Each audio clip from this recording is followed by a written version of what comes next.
everybody, and welcome to Off the Rack, the show where we take a comic book and break it down by its writing and story and its art, and we tell you what we think about it, and then we give you recommendations. I'm Tiffany. I'm Sal. And what are we talking about today? We're doing Captain America number 695, which is written by Mark Waid with co-plotting by Chris Samnee, who also did the art. Right. This is a dream team. It's a major duo over at Marvel. They made Black Widow great, although I argue that Nathan Edmondson did a great job with Black Widow as well, but they did an amazing job with her. They did a great job with Daredevil, and now they're going to do that same magic on Captain America. This is the return of Captain America, but before we get started on our thoughts on it, let's tell you what happened in the issue.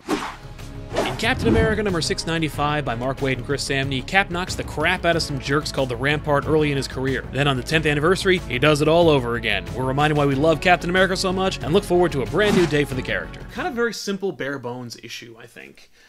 Yeah, I mean, I think in its plot, it's very by the numbers for a superhero, especially someone as iconic as Captain America, but I think it says a lot. Yes. Yes, it does. It says a lot about the state of Marvel. It says what they want to do with the character. It's giving you a taste of what you can expect from a Steve Rogers, no Secret Empire chicanery involved Captain America. I personally loved this issue. I thought it was true to form. I thought it was incredibly fun, kinetic. I thought the art was fantastic, but we'll get into that more specifically. But overall, I just really, really enjoyed it. It had shades of a Mark Waid Superman in it. Yeah, I could definitely see how you felt that, definitely. I also enjoyed it. I've said it before, I'm not a big Captain America reader, Nor typically. am I. That doesn't mean I don't enjoy him. I've enjoyed him a lot when he's on Avengers teams and such like that. I like him interacting with other characters, usually. Yes. And post everything that happened with Secret Empire, this was a really nice, like, breath of fresh air. Yeah, I agree. Okay. It's weird because I was curious to see what Mark Waid and Chris Samnee would do with a Sam Wilson Captain America. Yes. But I've seen Mark Waid's Captain America before, and in fact, Mark Waid's written many, many years of Steve Rogers Captain America books to much acclaim, and seeing it now in this new sensibility, I'm kind of soft on Mark Waid a little bit over time. I like Mark Waid's earlier work, but more recent stuff, his Avengers, for example, his Champions, I've dropped all Mark Waid titles. Okay. Because I just can't get into them. And it's funny because there's a lot of people who have a lot of opinions about those particular titles, and particularly Mark Waid as a writer and as an entity out there. For me, it's just they were a little boring.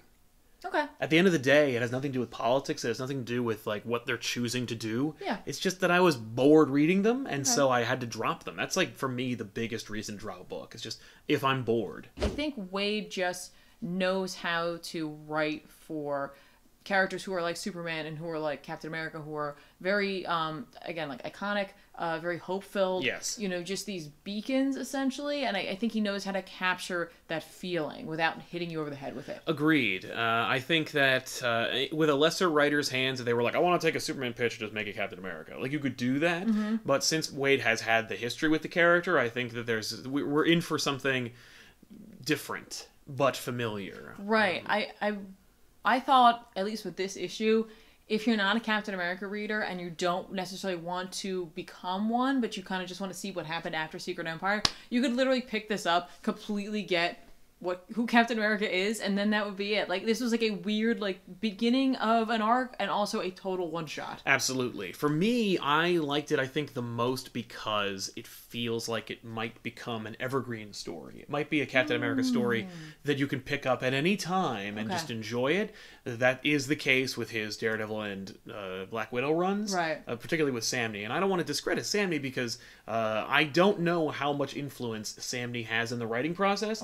Enough to say it's co-plotted by him, and we should get into the art as well because I'm going to segue from there, but I have to assume that Samnee has some really, really powerful and great ideas when it comes to the story, and especially to influence the visuals of this issue. What'd you think of the art for this issue? You know what's funny is this is, again, Samnee has a very hyper-stylized manner to him, and I think it works for some books and it works not as well for other books. I think it works perfectly for this because it has this sense of nostalgia to it without being too old-fashioned. Yeah, I don't think that Samnee would work on like if they did a Mark Waid Samnee Spider-Man book. Yeah, I don't think it would work. Weird, yeah. This to me, even though they're not even remotely similar, but like it had this weird like early Tim Sale kind of feel to it. Did. Like I was like, oh, okay, I like this. I like where this is going. guy really knows how to capture like super powerful like splash page images, like just these super like, you're gonna be thinking back on this, like you've seen this image like 100 times again. This is a little bit different, but like this is the moment, and you know exactly what I'm talking about. That page, that splash page of him like punching up through the rampart, in his like in the Star Spangled outfit and got with the shield, like that's classic. Yeah, that's classic Cap. That's what I think a lot of people have been missing, and it's what you're getting with this series. Right. I do wonder how far this can go before it becomes like, no, I get it, he's apple pie, he's the the eagle, he's America. Yeah, you can't do this kind of issue for a 12-issue run. You have to do something new, different, grounded. You have to give us something we've never seen before, and I think that this team is definitely capable of doing that. Right. I think that this is just literally just a one shot to make you completely immerse yourself in this character, and throw away any of the baggage that came with it. Yeah, I thought was interesting too was that they really did a great job capturing the Captain America like personality and Steve Rogers. Not that like they're Bruce Wayne and Batman necessarily, or Clark Kent and Superman, but like I feel like Steve Rogers has a certain way about him, and then Captain America has a certain way about him. Like as Captain America, he's a leader, he's out in like the forefront, but then we see Steve Rogers being like, don't make a big deal. He's a humble, quiet, reserved person. Now, in terms of like time frame, how much time has passed, because like it's the opening sequence with him being in whatever the name of the town is originally in Nebraska. They say it's 10 years later. So like that's interesting, because the Cap who is saving them is clearly the Koba creation, or like the distillation. But the Cap who was there like 10 years ago was the one who was transformed into an evil Captain America. They want you to not think about I know, but you can't help but think about that a little bit, because like literally the only reason you're doing something like this right now is because of what just happened, because you're trying to get Cap back to the status quo. You even have a character acknowledge what happened in one panel. Yeah, absolutely. So like you're bound to think about this time jump essentially, and what that really means and the ramifications of that. I think that is definitely something that would make your head spin if you wanted to focus on it too much. And I think that this team has gotten directives from on high that are like, don't talk about that. Right. Okay. I appreciate books that have to some degree a message to them without it like punching you in the face with a message. I really enjoyed him talking with the little girl, being like, you're bigger than the boy, you have to protect him. Of course she then like almost gets herself killed, but then her return at the end where she saved the flag that he put around her, like that was just so powerful to me. That was I mean, like they clearly knew what they were doing with that, like they're tugging on the heartstrings, like, but they know, it's funny, but that's Mark Waid. That's true to form Mark Waid at his best. That's why I have hope for this series, because of moments like that. Super subtle, very nice. I agree. And I loved their whole little like their stage show where like everybody gets up and says why they got dressed up and came to some of them is as poignant as being like, he literally rescued me from a burning building and then went right back in even though he was battered and beaten, like one being like a boy being like, I saw him on YouTube and like he inspired me to stand up to my bullies, and one guy says like he's cute, he's handsome, he's a handsome man. People find inspiration in many different ways, but that's exactly it. And like what I think they're saying is by showing those elements is that like that's what Captain America is, like he's accepting of everyone in a sense, like he's just there to do the right thing. Overall, can you recommend Captain America number 695? I really can. I feel like anyone who wasn't feeling Secret Empire, I feel like anyone who's wasn't feeling where Cap was going at the time, even if you're not a Cap reader, I would pick this up anyway, just so you can kind of get a feel for what's going to be going on with that character, because you may not check in with him after that. That's up to you if you're not a Cap reader. True. But this might change your mind. I agree. I definitely recommend it. I think it's if you love Superman, if you love Captain America, if you don't even like Captain America, I say check it out because it's totally worth it. Yeah. So we're going to get into recommendations. These are books that are coming out this week that you should check out. But before we do that, you and Ethan opened up a box that I think you guys really need to see. Yeah. So we're going to cut to that. And then we'll get back to the recommendations. But I'd recommend you hang in there and check it out, because even though it is a sponsored thing within this video, I think that it's very fun, because like we had a good time. We had a good time. I think you're really gonna enjoy it. Hey everyone, I'm Tiffany. And I'm Ethan. And we got a box here from our friends over at Culturefy. You may have seen them before on our channel when we did an unboxing of a Batman box that they had sent us. This one is extra special. It's the Nick box. You know what's awesome about Culture Fly is that all the stuff that's in these boxes are completely made by them, right? Yep. So anything that's in the boxes you can't get anywhere else. You can't go to the store, you can't go to like Hot Topic or wherever to get this stuff. It's only through Culture Fly that you can get it. And not only do they have like Batman, Wonder Woman stuff, Nick boxes, they're also coming out with a Supernatural box and a Game of Thrones box. For me, honestly, this is a really cool holiday gift idea for someone who is a fan of those things. Because, of course, look, is there a lot of Game of Thrones stuff out there? Sure. But whatever's in the Game of Thrones box, you can't get anywhere else. Yep. Yeah, exactly. And same with Supernatural. Huge fan followings. You should go check them out. And if you want to, check out the description box down below. You'll find links to all those boxes. But you know what? Enough of that. Let's get into it. Ethan, open her up. All right. Okay. All right. First, we have a shirt. Nice. Let's see what it says. Oh my God! Midnight Society shirt. That's amazing. That's so cool. I immediately love this box. Right? That's really cool. Oh, and on the back it says, "Are you afraid of the dark?" On the off in case chance you weren't sure, you didn't know what it was. This is a good start. That's this is a really strong start. Yeah. All right. All right. What's next? Here? I'm taking this one home. This is a Rocko's Modern Life clock. And it looks like a clock from an episode of the show that's like alive. This one too may not come to life, but yeah, no. Maybe it will. Maybe. That'd be cool. Like 1 in every 10 clocks might come to life. That's great. So hope so. Oh my God. I don't. I feel like Rocko's Modern Life and All Real Monsters have a very niche following to them. So, like, the fact that they put an All Real Monsters product in here, amazing. It is a crumb candy dish. That's really gross. Put the candy in his mouth before you put it in your mouth. That's great. Nice. This is really nicely made. I know. It really is. You could also just use it as like a decoration if you don't want to put candy in it. Yeah, exactly. This is like, I feel like I'm trying to make him throw up by doing this. But I do like it. Yeah. All right. They even have the little hair details.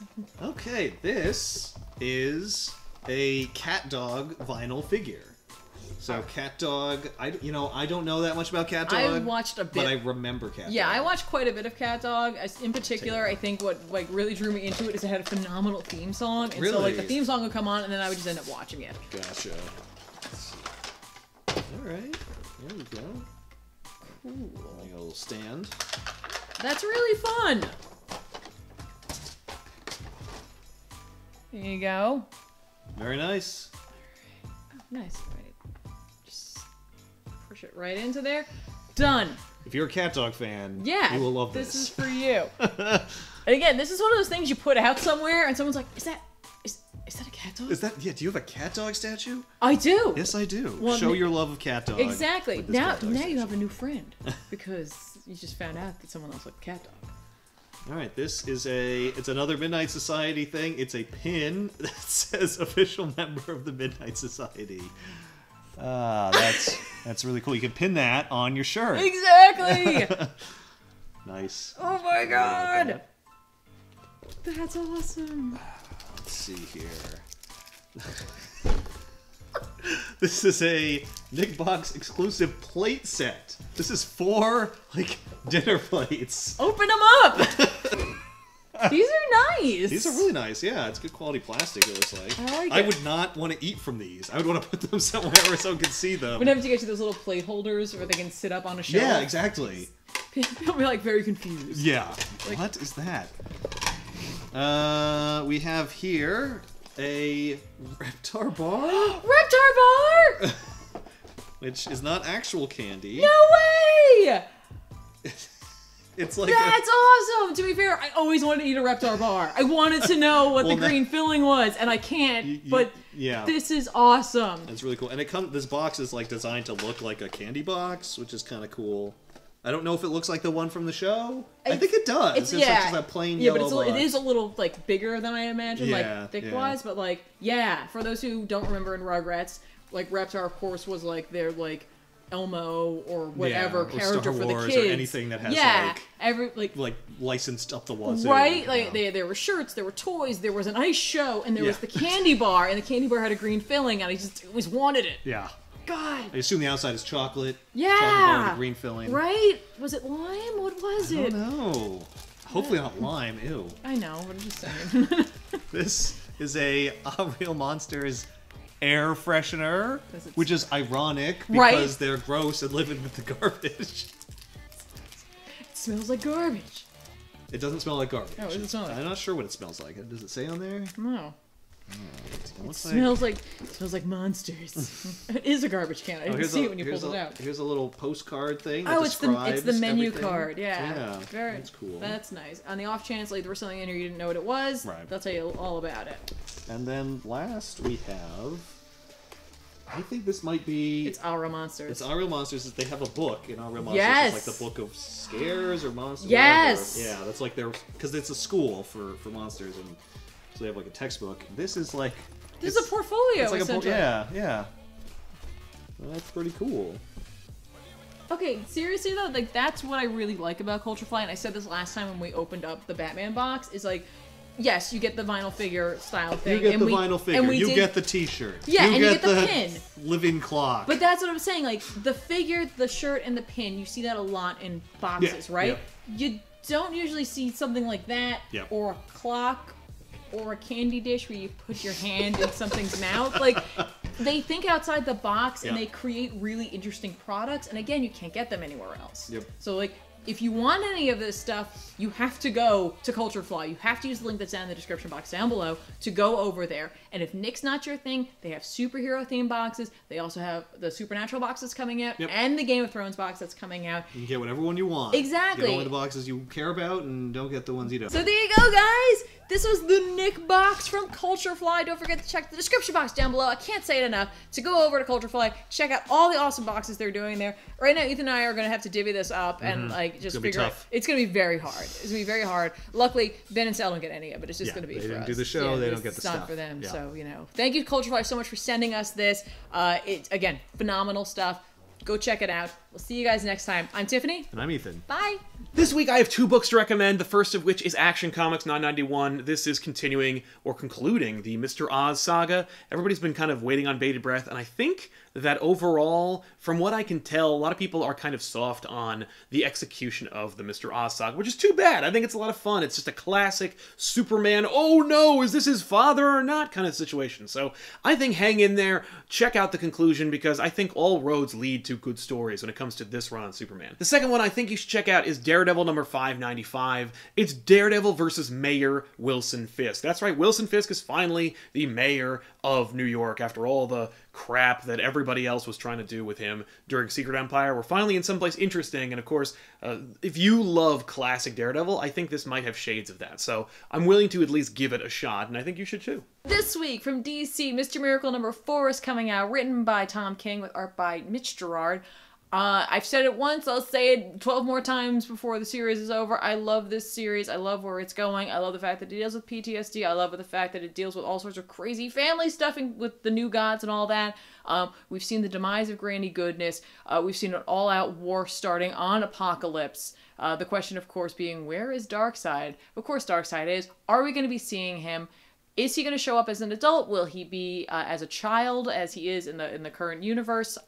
I don't know what's going on. All I know is I'm loving the dynamic and the butting heads between Orion and Lightray, along with Mr. Miracle himself. And Orion has some other deep-seated hatred of Mr. Miracle, whether that be the fact that he's actually Highfather's son or not.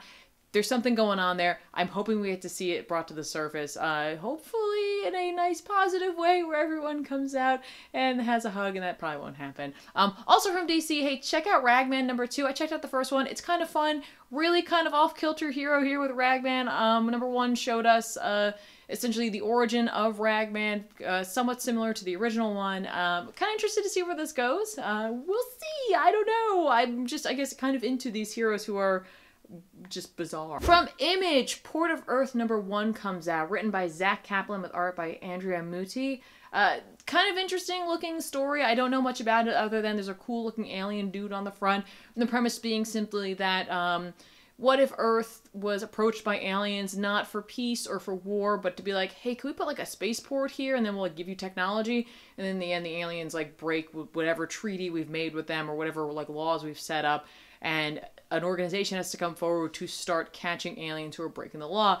It seems like it's Men in Black. I enjoyed Men in Black, at least the first one, so I'm willing to give this a shot. Again, the alien designs themselves look really cool, so I'm looking forward to it. And there you have it. Those are books that are coming out this week that we think you should check out. Thank you so much for hanging in there and watching the Culture Fly sponsored video that we did in the middle of the episode. Yeah. There are links all in the description box below this video, so go check those out if you want something like what you guys were hawking. I think I'm going to be doing that myself. So, oh, yeah? Yeah, this because Ethan and I took everything. Oh, you did. I have nothing left. We sat there, we DVD'd up. And then I'm like, we were trading. It was awesome. It was great. It was like an old schoolyard I got experience. all the Are You Afraid of the Dark stuff. Yeah, you did. So that's that. But check it out, and we'll see you guys next week with an all-new episode. Of course, we just have a brand new show. It's called The Good, the Bad, and the Ugly, where we take a comic book or three from my long box, compare them, and then pick out which one's the good, the bad, and the ugly. It's a really, really fun, long-form discussion series. Check it out. I'll put a card right here for you to check out the most recent episode, and we'll see you guys next week with an all-new episode of Off the Rack. I'm Sal. And I'm Tiffany. Thanks a lot for watching. Bye. Bye.